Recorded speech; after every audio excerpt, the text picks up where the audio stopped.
بسم اللہ الرحمن الرحیم۔ السلام علیکم دوستو، بنی اسرائیل کا اصلی وطن ملک شام تھا، لیکن حضرت یوسف علیہ السلام کے دور حکومت میں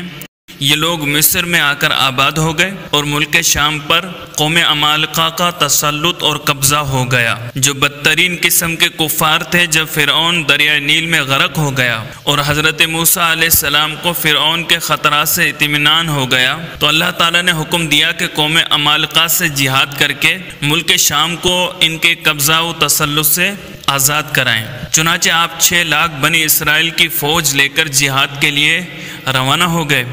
مگر ملک شام کی حدود میں پہنچ کر بنی اسرائیل پر قوم عمالقہ کا ایسا خوف سوار ہو گیا کہ بنی اسرائیل ہمت ہار گئے اور جہاد سے منہ پھیر لیا۔ اس نافرمانی پر اللہ تعالیٰ نے بنی اسرائیل کو یہ سزا دی کہ یہ لوگ 40 برس تک میدان طے میں بھٹکتے اور گھومتے پھرے اور اس میدان سے باہر نہ نکل سکے۔ حضرت موسیٰ علیہ السلام بھی ان لوگوں کے ساتھ میدان طے میں تشریف فرما تھے۔ جب بنی اسرائیل اس بے آب و گیاہ میدان میں بھوک و پیاس کی شدت سے بے قرار ہو گئے تو اللہ تعالیٰ نے حضرت موسیٰ علیہ السلام کی دعا سے ان لوگوں کے کھانے کے لیے من و سلوہ آسمان سے اتارا۔ من شہد کی طرح ایک قسم کا حلوہ تھا اور سلوہ بھنی ہوئی بٹیریں تھیں۔ کھانے کے بعد جب یہ لوگ پیاس سے بے تاب ہونے لگے اور پانی مانگنے لگے تو حضرت موسیٰ علیہ السلام نے